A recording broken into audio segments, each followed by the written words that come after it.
Muy buenas tardes a todos ustedes, ¿cómo están? El Consejo del Patrimonio de Áreas y Centros Históricos, a través de nuestro coordinador ejecutivo, el arquitecto Juan Carlos Machinena, le da la más cordial bienvenida a nuestro buen amigo, el licenciado Cristóbal Martínez Maya, que nos va a platicar sobre un tema muy interesante que se llama Camino Real, Tierra Adentro, Patrimonio Histórico de la Humanidad. El licenciado Cristóbal Martínez Maya es originario de Villarreyes. Cursó sus estudios en el Seminario Conciliar. Ahí tuvo ahora sí, un encuentro con uno de los grandes historiadores de San Luis Potosí. Por favor, si pueden poner sus micrófonos apagados. Con el padre Montejano y Aguiñaga. Él también ha estado coordinando diversas actividades en Villarreyes como cronista de la ciudad. También es un gran conocedor sobre lo que es el tema a tratar: Camino Real, Tierra Adentro, Patrimonio Histórico de la Humanidad. También pertenece al Consejo de Cronistas Municipales de San Luis Potosí, el cual fue presidente del mismo. Ha colaborado con el Colegio de San Luis, con la Cuenca de la Independencia y con el CONACYT. Asimismo, es miembro de la Asociación de Cronistas de Guanajuato y Zacatecas. Los dejo con nuestro buen amigo Cristóbal Martínez Maya. Adelante, Cristóbal. Gracias. Muchísimas gracias por tan inmerecida presentación. Yo solamente trato de ser amigo de todo el mundo y compartir lo que a través del camino hemos ido aprendiendo. La vida nos dio la fortuna de conocer a gente que sí sabe del tema, y de todos ellos tratamos siempre de aprender algo. Decía mi abuela: siempre que vayas con gente que sabe, abre las entendederas, algo se te ha de pegar. Bien, pues agradecido por esta oportunidad, agradecido por la compañía de quienes están siguiendo la transmisión y por la invitación que se nos hizo de parte de mi maestro, el doctor Juan Carlos Machinena Morales, para que en el marco de este Consejo del Patrimonio de Áreas y Centros Históricos. Perdón. Si puedes poner tu video, por favor, tu imagen de video. ¿Sí? A ver, ahí. No. Ahí estoy. ¿No? No, todavía no. Mm. La tienes apagada. A ver. Tienes tu audio, más no tienes la imagen. No tengo imagen. Sí, por favor. No lo hay como la. Ayúdame, Kevin. No, tengo que ir a bañarme. Dile a Luz, por favor, hijo. Un segundo. Bueno, mientras seguimos platicando. Sí. Ya en un momento más nos ayudan para hacernos visibles. Bien.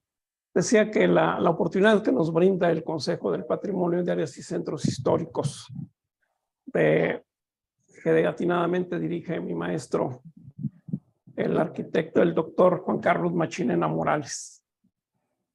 Y la invitación fue para disertar sobre el tema del Camino Real de Tierra Adentro. Quiero centrarme en el tramo San Felipe, Villa de Reyes, San Luis Potosí.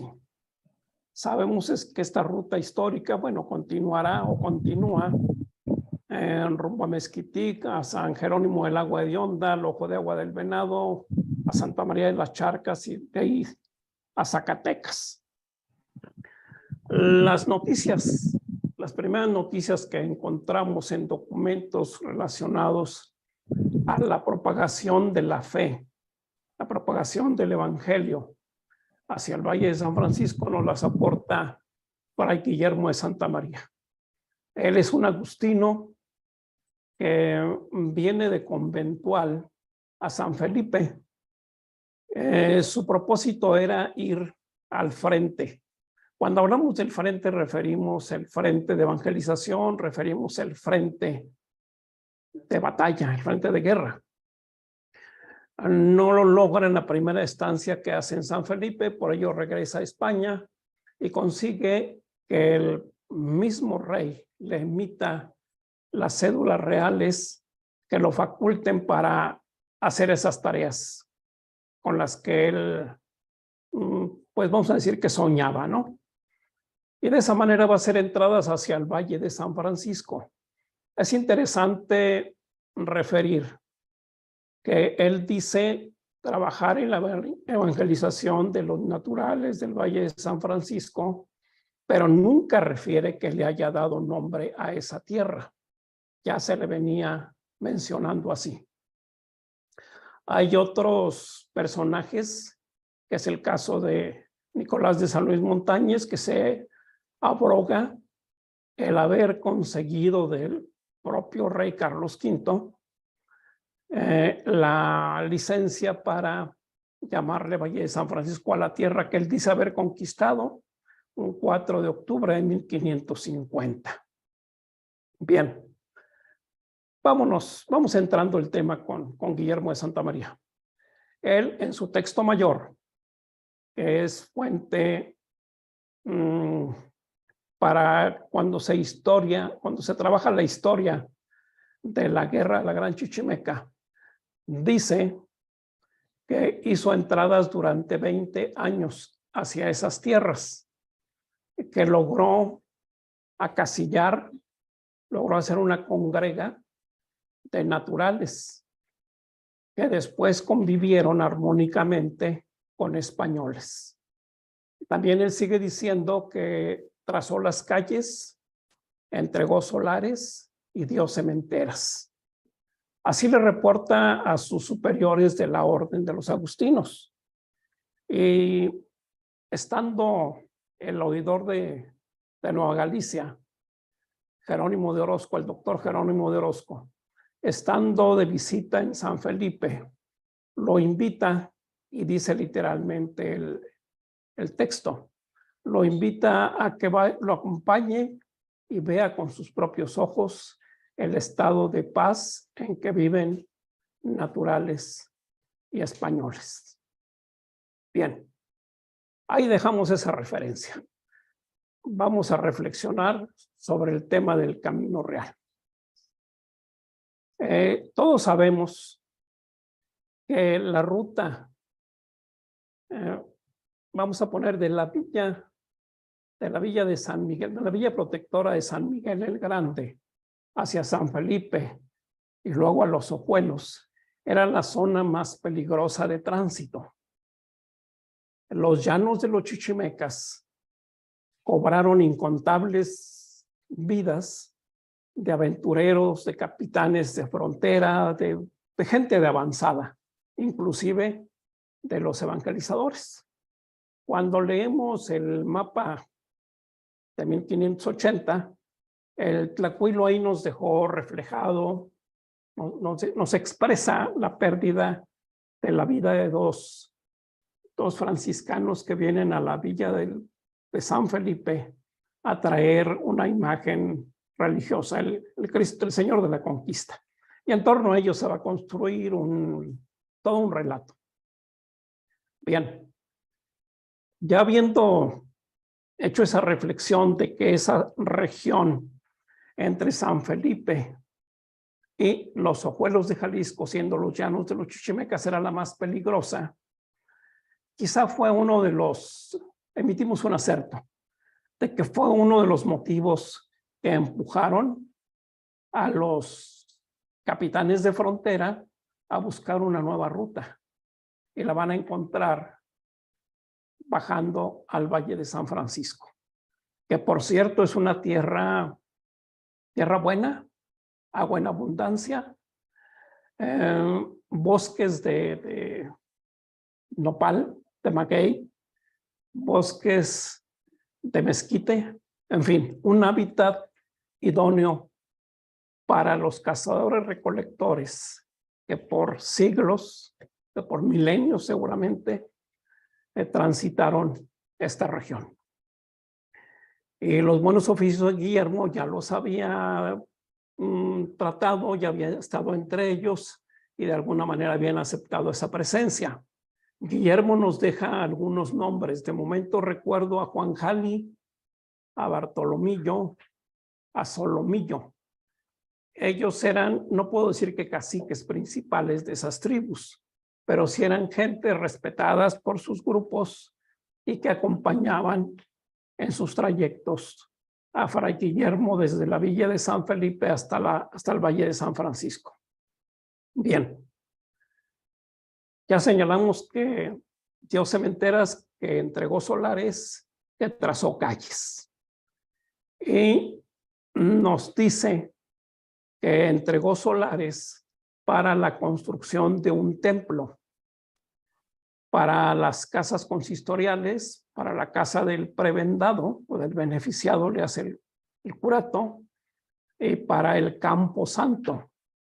Recordemos que el Campo Santo es la principal fuente de ingresos del clero. Con eso la fábrica material de los templos. Bien. En fin, nos hace una serie de precisiones. Casas reales, casas consistoriales. El templo dice haber construido una primitiva ermita. Interpretémoslo quizás una enramada, quizás una pequeña edificación de piedra. No lo podemos precisar, pero nos habla de una ermita en donde dejó pilguanes, donde dejó doctrineros, gente que le enseñara el tema de la religión a los nuevos pueblos. Enseñara muy entre comillas, porque pues todavía no aprendíamos. El español todavía no entiende nuestra lengua y nosotros mucho menos entendíamos la del español. Y sobre todo porque eran varios los grupos que se movían en la región del Valle de San Francisco. Bien, para Guillermo nunca nos hace mención de haber dado un solar para la casa fuerte, para el presidio del Valle de San Francisco. Mas, sin embargo, hay varios historiadores, yo conozco por lo menos dos fuentes, en que nos refieren que el virrey Velasco, para 1568, ha ordenado la construcción de un presidio. Así sucede. Bueno, hace la mención de que el propósito es asegurar el camino. ¿Asegurar el camino de qué? Bueno, pues de los posibles ataques de los chichimecas. Transcurren los tiempos y nos encontramos con que para 1583 el cacique de la región, el Jale, confedera a las tribus y las pone en armas. Pero no es, como lo dijéramos, no es una acción fortuita o de capricho, o no es una reacción más que una acción. Perdón, es una reacción. ¿Por qué? Porque los españoles han tomado a los chichimecas por esclavos. Los hacen trabajar. Por cierto, nuestra raza chichimeca no era muy dada a esos trances del trabajo. Bien, lo cierto es que los toman por esclavos y los obligan se sublevan y arrasan con el poblamiento que dejara Guillermo de Santa María, bueno, el incipiente poblamiento que se va formando gracias a los trabajos de aquel fraile agustino. El año de 1583 lo podemos dar por cierto, porque es el tiempo en que llega Miguel Caldera como capitán del presidio del Valle de San Francisco. Está la fecha del nombramiento de este personaje para hacerse cargo de tal lugar y combatir a los alzados. Eso de combatir a los alzados, pues entendemos que era de prioridad, de primerísima prioridad, dado que estamos en el momento, no el más álgido, pero sí en un momento crucial para lograr la pacificación de toda la Gran Chichimeca. aquella guerra que empezó en los peñoles de Nochistlán y el Mistón y que se va a extender por todo el territorio chichimeca, pues está presente en el Valle de San Francisco. Es ahí cuando vendrán otros personajes y harán una entrada en son de armas y dicen haber fundado una villa de españoles y dicen haber... Y por ello el rey les otorga blasones. Me estoy refiriendo a Diego de Tapia y seguramente a su padre, a Conín. Nosotros en Villa de Reyes no hemos logrado dar con nuestra acta de fundación. Este acerto, bueno, esta información la tenemos porque amablemente nos la cedió el licenciado Rafael Montejano Yaguiñaga y nos hizo la precisión. Mientras de que encuentras o no el acta de fundación, aquí está este testimonio, aquí está la relación de méritos que se le presentaron al rey para que le otorgara blasones a Diego de Tapia. Y lo damos por sentado que un 4 de octubre de 1589 se funda la villa del Valle de San Francisco. Bien, nuestro tema es el camino. Ya me están volteando a ver con ojos de ya qué horas empiezas con el camino. Bueno, situémonos en la Plaza Mayor de San Felipe, Guanajuato. Preguntemos a los vecinos dónde queda la Tlachiquera. Tomemos ese rumbo y continuemos hacia la hacienda del Varal del Norte. Esa es la ruta del ramal del Camino Real entre la Villa de San Felipe y el Valle de San Francisco. Dejamos atrás la hacienda del Varal del Norte, nos vamos a meter en una cuesta que los vecinos la identifican como la Cuesta Larga o la Cuesta de San Bartolo. Ahí vamos a encontrar un puente posiblemente del siglo XVII, de características muy específicas. Estamos hablando de una edificación quizás de más de 7 metros de altura y casi por 50 de largo, con todas las características de las edificaciones de aquella época. Bien, entre el Varal del Norte y el término de la Cuesta Larga, aún hoy día se conservan bastantes zonas de empedrado.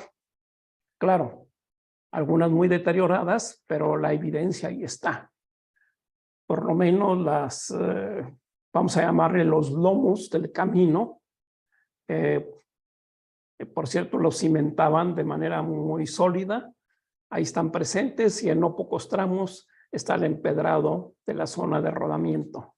El ancho, pues en algunos tramos alcanza más de 12 metros, que es lo que queda visible. Bajaremos a San Bartolo y de San Bartolo cruzaremos un río que es el que abastecía la presa que en 1933 colapsó y que ocasionó grandes daños en la región. Dejamos atrás San Bartolo para entrar al Jaral de Berrio. Cuando visitemos el Jaral, preguntemos dónde está la puerta o el garitón. Ahí justamente entra el Camino Real para pasar frente al Palacio del Jaral. Y de ahí sigamos, enfilemos rumbo a, todos seguramente conocemos el Gogorrón Viejo, o Pozo del Carmen, o bien llamado, o también llamado el Ojo de Agua de Micaila.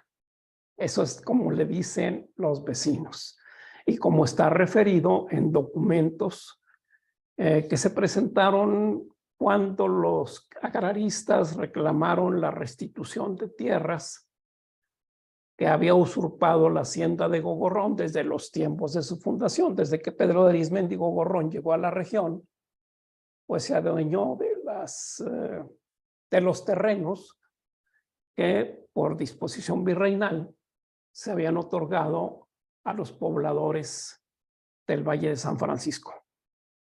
Bien, aquí hay un valor interesante. Ese Ojo de Agua de Micaila mantenía una laguna y hay una referencia documental. Algún día el obispo michoacano le hace una anotación al párroco del Valle de San Francisco y le pide que atienda el deterioro que está sufriendo el templo ahí donde la piedra fundamental, en donde el crucero, la humedad está dañando los muros. Como es un registro en libros, el párroco tiene que salvar atender la observación. Y afortunadamente nos cuenta, este asunto corre entre 1717 y 1719. El primer asiento es de 1717. Y el párroco le da seguimiento y en algún momento escribe que está teniendo acuerdos con el ayuntamiento del pueblo. Escuchamos bien, el ayuntamiento de la villa, para hacer reclamos al capitán Fernández de Jáuregui, propietario de Gogorrón. Y ese reclamo va a ser enfocado a que las aguas los excedentes de aguas que deriva la laguna de arriba se canalicen, ya no se dejen correr como aguas broncas por el pueblo, se canalicen para salvar de los daños que está ocasionando la humedad a las principales fincas del centro histórico de Villa de Reyes. Así ocurre.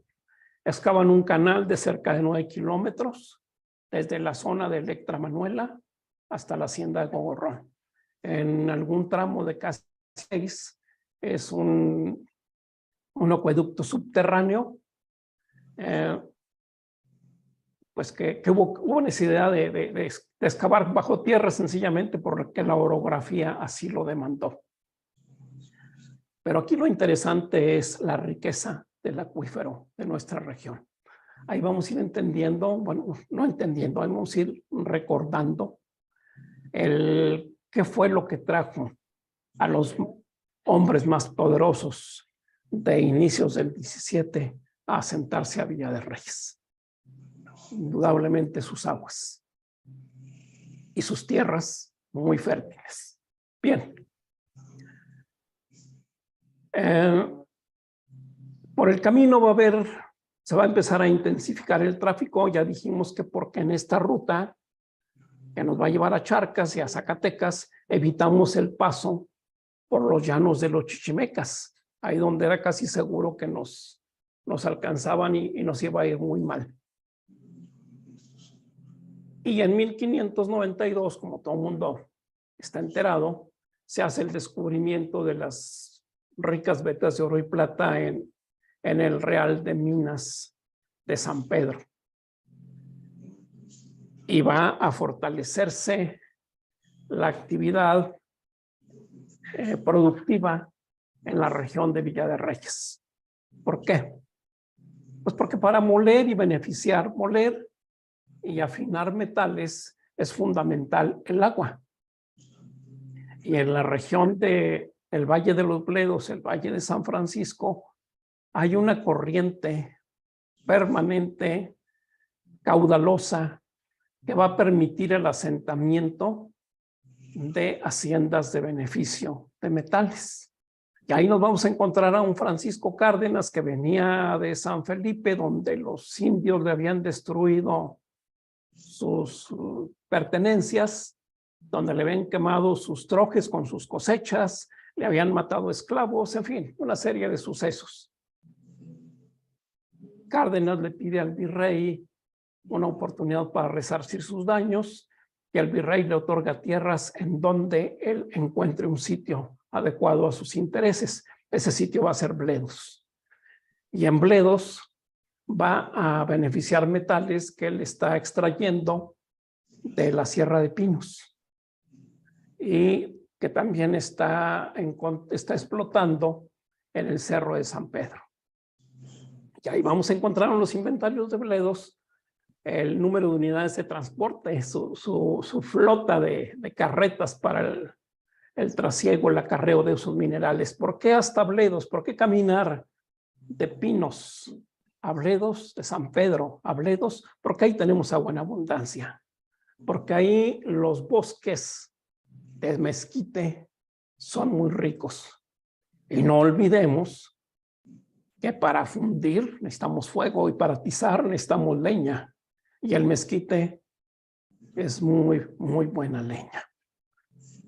Y que para abastecer a los trabajadores de los fondos mineros y a los trabajadores de las haciendas de beneficio, que son bastantes, pues necesitamos avío, necesitamos granos, carne, mezcal, por supuesto, porque hasta ahorita no se ha sabido de alguien de una civilización que se conforme con beber agua, nos oxidamos, para eso está el mezcal. Bien, lo cierto es que por ello se va a sentar Cárdenas en Bledos. La extracción de minerales que está logrando es cuantiosa y pronto se asocia con Rutiaga y junto con él va a construir un nuevo molino y más hornos en Carranco. Y si seguimos el río nos va a llevar a La Ventilla, y en La Ventilla vamos a enterarnos que ahí estuvo Juan de Zavala, el gran benefactor de San Luis, y su sobrino Martín Ruiz de Zavala. También fundiendo y afinando metales. Si le seguimos el cauce al río, vamos a llegar a Gogorrón y nos encontramos a Pedro de Arismendi, aquel personaje que llegó a amasar una fortuna tan grande que le permitió tener una pequeña provincia en el centro de México. Él fue propietario de tierras y aguas, así rezan los documentos, en Celaya, en San Miguel el Grande, en Querétaro, en la zona de Salvatierra. En Salvatierra se conserva el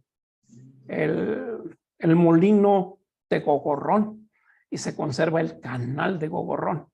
Bien, evidencia de que ahí estuvo este personaje presente. Y en San Luis, pues conocemos la Sauceda en Zaragoza, sabemos de las minas que explotó yo creo que me da miedo pronunciar el nombre, perdón por los vecinos que son de allá, de Guadalcázar. En fin, esa pequeña región fue propiedad de este personaje, de Pedro de Arismendi Gogorrón. El tiempo es muy corto. Vamos, el otro molino de metales lo va a instalar Matías Pardo en unas tierras que le compra a 4 personajes que habían sido beneficiados con caballerías y estancias de ganado mayor y menor, que las aglutinan y le venden al escribano del rey, a Matías Pardo, y también pone ahí una planta de beneficio de metales. Bien, esas haciendas, aparte de generarle la riqueza a quienes las trabajan, bueno, no a quienes las trabajan porque la trabajan los peones, aparte de generar riqueza para el propietario de la concesión o de la encomienda, pues le van a generar a la corona el quinto real, le van a pagar al clero el diezmo. Ahí solamente hago 2 menciones muy cortas.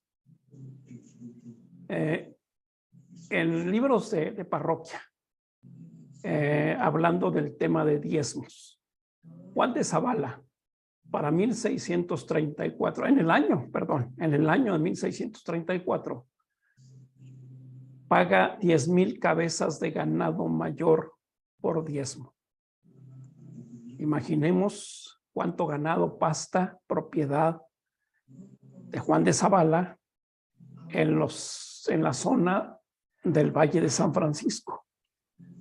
Y la reflexión no es, el 10% no va a ser el total de su hato ganadero.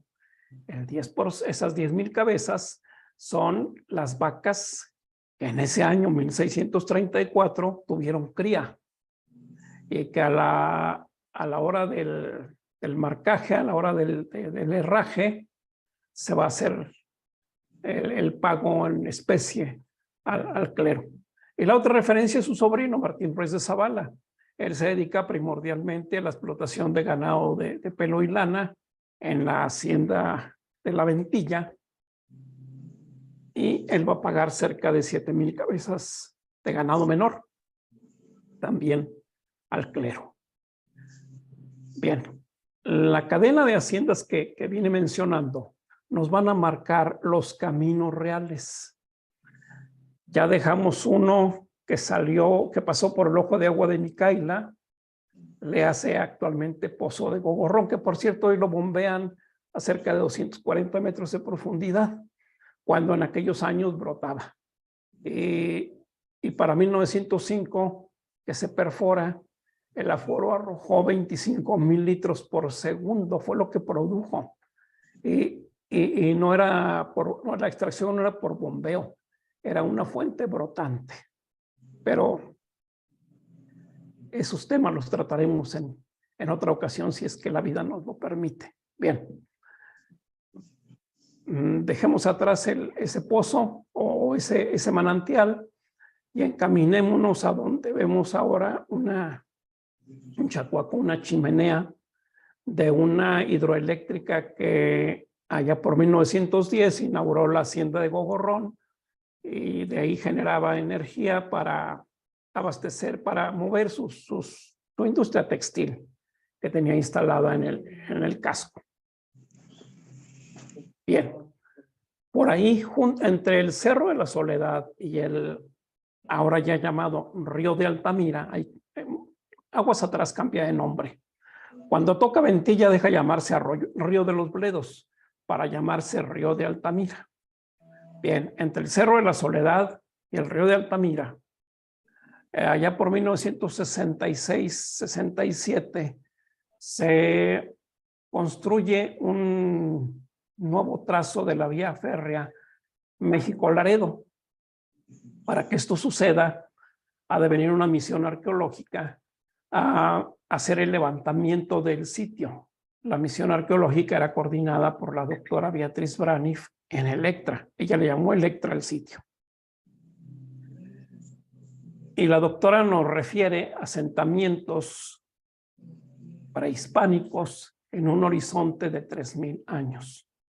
Ella publica una obra que se llama Estratigrafía Arqueológica, bueno, no una, incontables datos ella ha aportado al estudio de la Meso- y Aridoamérica, tomando como punto de partida Electra.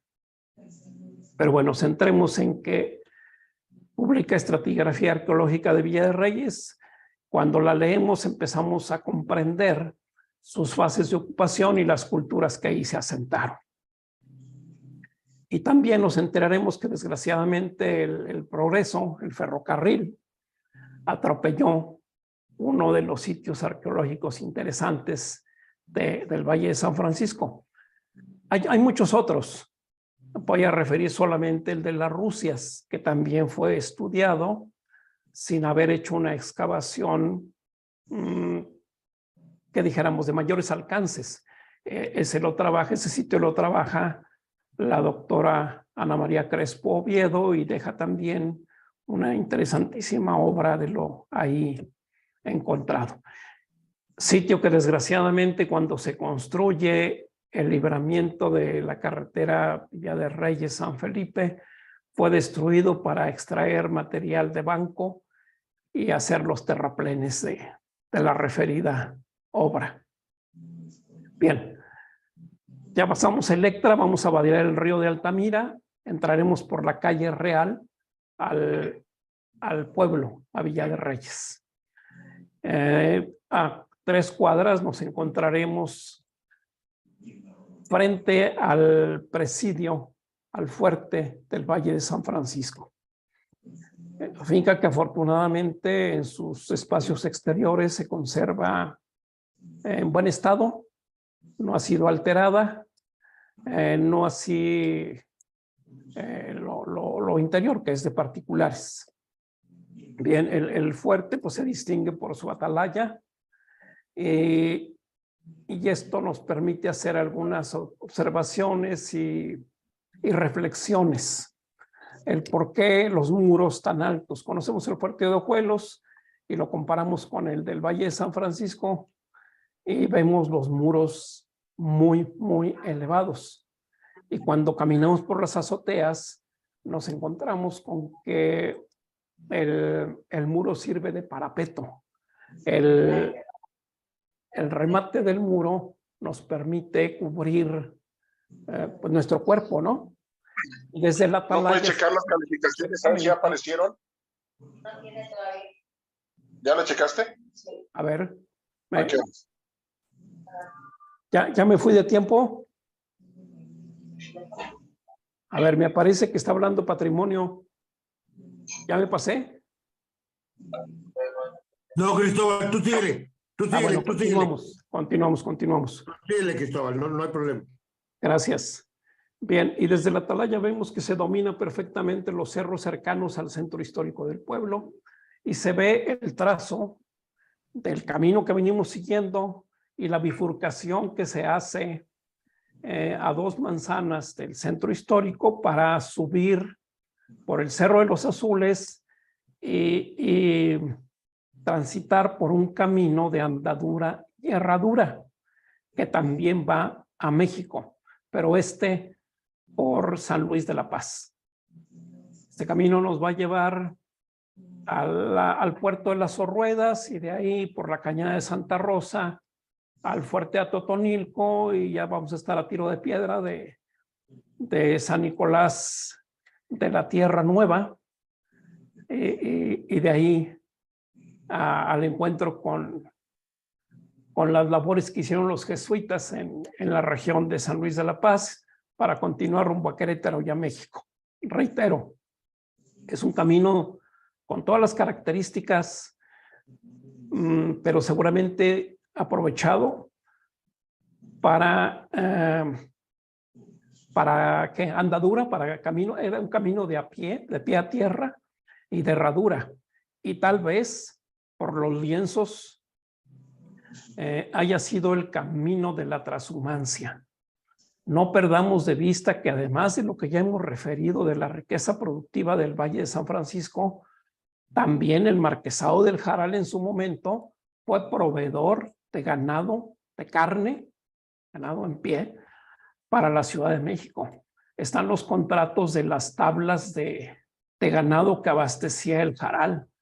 Están los despachos de ganado en pie o ganado que arreaban desde el Valle de San Francisco a Guadalajara, a la Ciudad de México, a Zacatecas, provenientes algunos de la hacienda de Gogorrón, otros de la hacienda de Pardo y muchos de la hacienda de Jaral de Berrio, que administrativamente en aquel tiempo, más bien eclesiásticamente, perteneció a la parroquia, eclesiásticamente perteneció al Valle de San Francisco.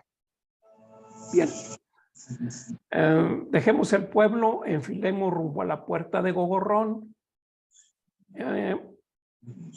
A pocos pasos, a poco andar de ese sitio, vamos a encontrar un puente, los vestigios de un puente bastante destruido. Y de ahí apuntemos nuestros pasos al paso inferior o al paso a desnivel de frente a Termoeléctrica. Y de ahí continuamos por el Camino Real y nos vamos a encontrar lo que llamamos el Puente Verde. Puente Verde porque fue construido frente a un tanque de almacenamiento, en aquellos tiempos una presa, la presa del Verde. De ahí no podemos ya caminar mucho, escasos 1 kilómetro, vamos a topar con pared. Vamos a topar con una pared que invadió el derecho de vía del Camino Real. Esta pared la edificó los inversionistas de un balneario que está en esa región. Rodeamos esa pared, retomamos el punto y ya estamos a bordo del camino, de la carretera de acceso hacia la comunidad de Rodrigo, que por cierto fue en aquellos años propiedad del Marquesado del Jaral. Y de Rodrigo vamos a tener vía libre por el Camino Real hasta llegar a Jesús María. En Jesús María pasaremos junto al convento junto al santuario, luego el convento. En la huerta vamos a encontrar un puente, algunos empedrados más adelante. Llegaremos al Ojo de Gato. En el Ojo de Gato nos encontramos, están en muy buen estado los aguajes. El Ojo de Gato fue un ojo de agua.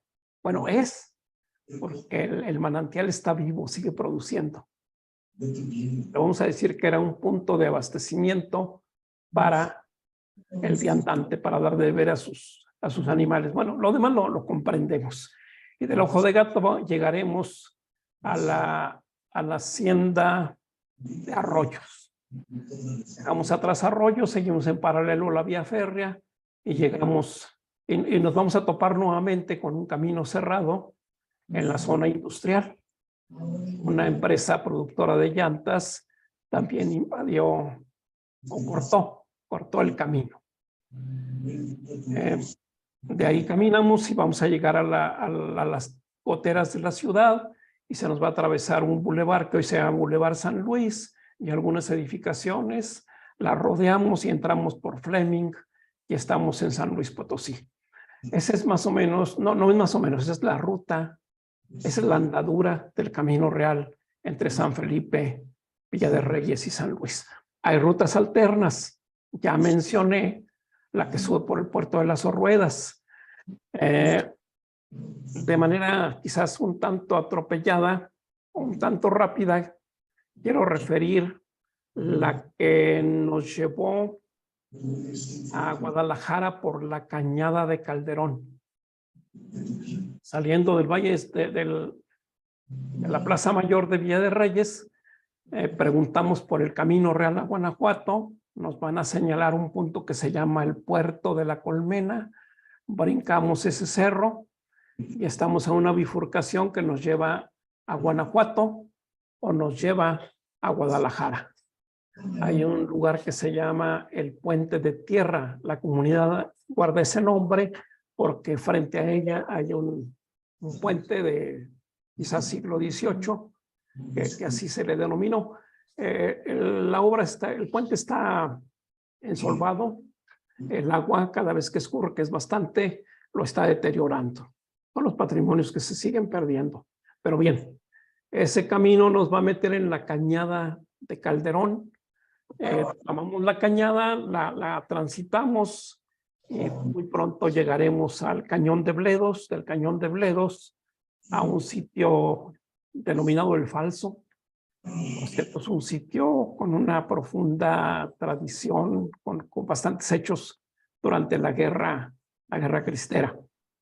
Del Falso estamos relativamente cerca de Los Ojuelos y de ahí seguimos el camino a Guadalajara. Pero dejamos atrás el camino de Guanajuato.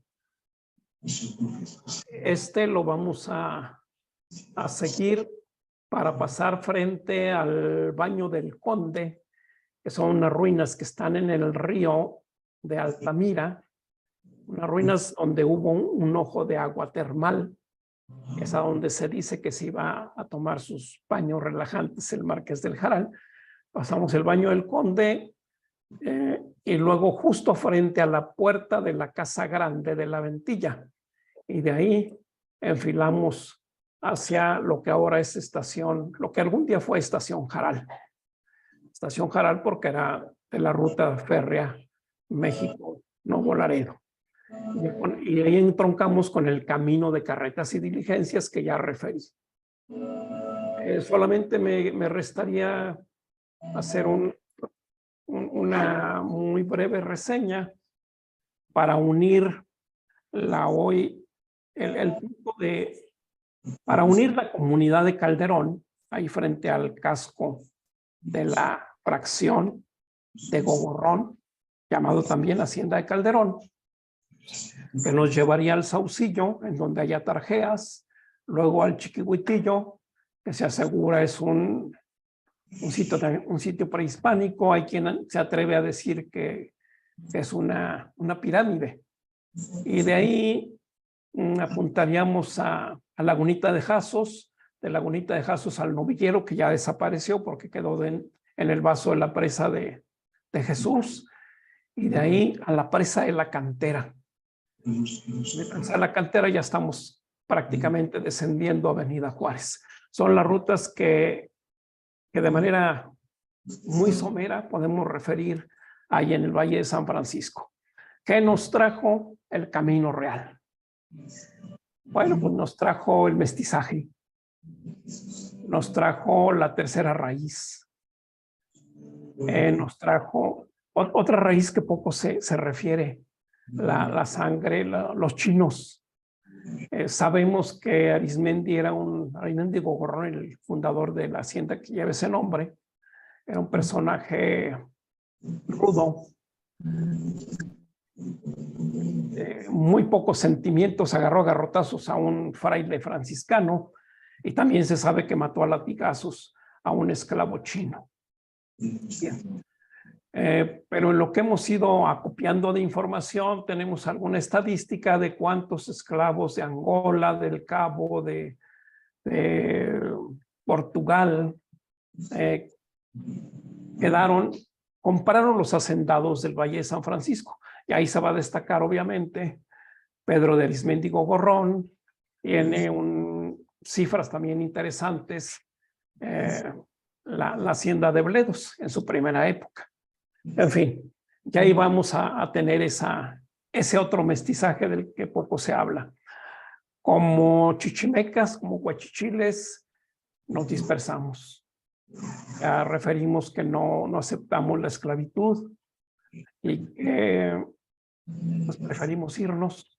No nos mezclamos ni con las caltecas, ni con otomíes, ni con tarascos, con la sangre que trajeron los invasores, los conquistadores se les llama. No los mezclamos con ellos y nos extinguimos. Patrimonios del Camino Real de hoy son historia. Hoy son historia porque muy pronto el tema del agua va a ser eso, un tema solamente para el estudio, para el análisis de los historiadores. Hice referencia de que brotaba el agua en el Pozo del Carmen. Puedo hacer referencia a que los escurrimientos o el abastecimiento del acuífero somero que venía haciendo la Sierra de San Miguelito cada vez es menos, y la evidencia está en los pozos de cultivo agrícola de la región de Jesús María y Pardo. Con esto quiero terminar, ya me fui del tiempo. En Pardo, hasta 1976 se registraba el pozo más rico de todo el valle. Un pozo que aportaba 12 pulgadas de agua con un gasto superior a los 220 litros.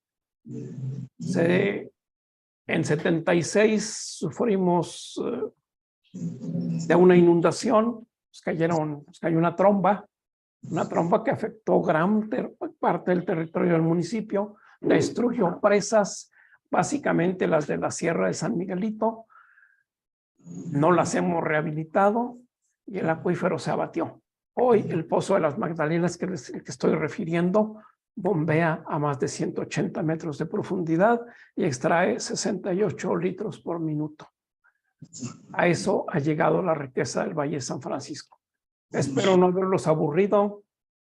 Espero que tengamos otras ocasiones y estoy a sus órdenes para comentarios, preguntas. Veré de qué forma les amplío las dudas. Muchas gracias.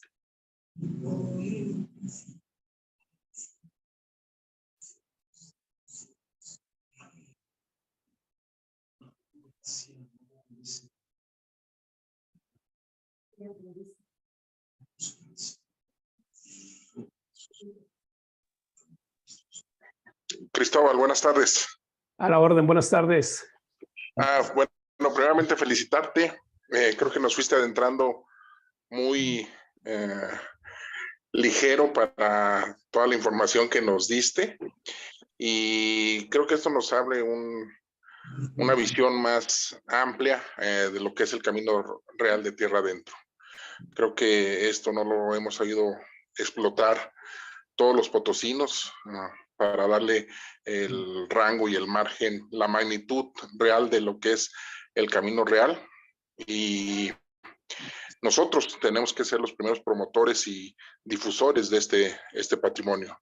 Comentarte que, bueno, a mí también me tocó ver, hay una afectación que tuvo la presa de La Ventilla en el año 2002, 2003, no me acuerdo, de una inundación que tronó la presa, y siendo patrimonio, pues nos tocó estar allí viendo en el Instituto Nacional de Antropología, y fuimos a ver la desafectación, que fue muy grande también, en lo que fue la cortina de la presa.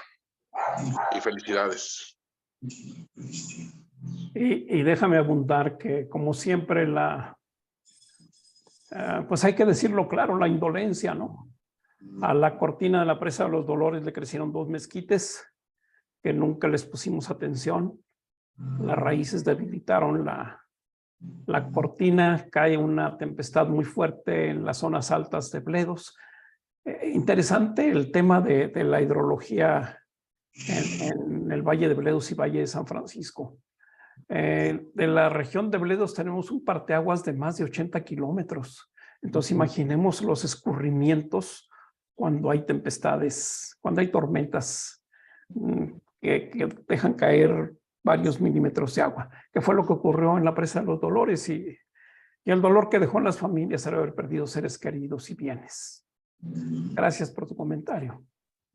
¿Alguien más que desee hacer algún comentario, alguna felicitación a nuestro buen amigo Cristóbal? Cristóbal, ¿cómo estás? Habla orden. Juan Carlos Machinena, ¿cómo estás? Aquí voy manejando, pero bueno, te venía escuchando. Y bueno, agradecerte tu participación, pues que eso es lo más importante. Y segunda, bueno, pues ya tienes la expertise en el tema. Lo que escuché, pues ahí me fuiste, bueno, sí que nos llevaste imaginando no nada más las etapas del camino, sino las etapas históricas. Y eso pues es un plus al saber de cada uno de nosotros.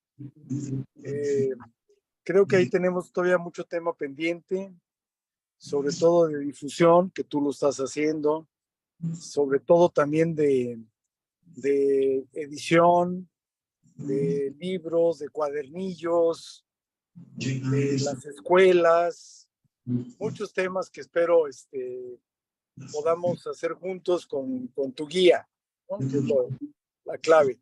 Entonces era vertirte ideas que no las habíamos platicado, sobre todo el tema escuelas, que lo traigo yo muy metido para los libros de texto. A ver si luego platicamos de ese punto para ver si logramos penetrar en ese mundo de la educación básica, primaria, secundaria, para que permee más el tema del Camino Real tierra adentro y la magnitud que esto conlleva, porque estamos hablando de 2 países, de muchas ciudades, y también de darle el nivel a San Luis, porque ya ves que antes se hablaba de que San Luis Potosí era un ramal. Y yo les digo, bueno, igual y sí es un ramal, pero es un ramal de origen, porque de ahí salió el mineral, de ahí salió la plata, de ahí salió el oro, los minerales, pues. Entonces, más bien viene siendo un ramal de origen, que para los camineros esos términos son importantes. En fin, si quisieras comentar algo de esto, y si no, un abrazote y un saludo con la amistad y cariño de siempre. Gracias. Muy agradecido, doctor. Recibo y correspondo el abrazo.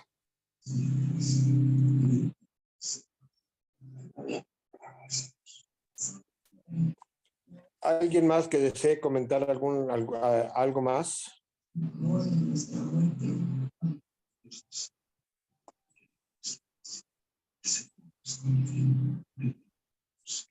Bueno.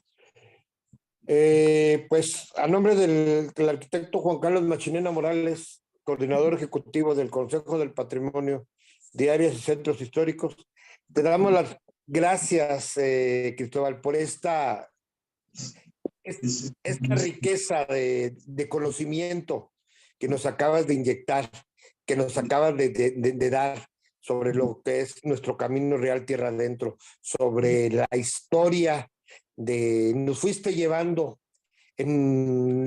imaginándonos cómo estaba en ese tiempo, cómo eran las haciendas de beneficio, cómo eran el Cerro de San Pedro, todo eso, el gran caudal, cuando tú mencionaste el gran caudal que había en Gogorrón, que era a flor de tierra, se puede decir, de cerca de 6,000 litros por segundo, algo así comentabas. Yo me imaginaba ver todo eso, ver esos caminos, ver esas haciendas, ver esa torre, ese horno de beneficio que había en la zona de Bledos y Carranco, el pago que le hizo al clero de 10,000 cabezas de ganado mayor, ¿sí? No es poca cosa. Imaginemos cuál era su hato ganadero que tenía, ¿sí? Mi estimado Cristóbal, pues no nos queda más que agradecerte esta plática que tuviste con nosotros y pues no nos queda más que también felicitar y agradecer a los que estuvieron presentes y que pasen muy buenas tardes. En nombre del Consejo del Patrimonio de Áreas y Centros Históricos.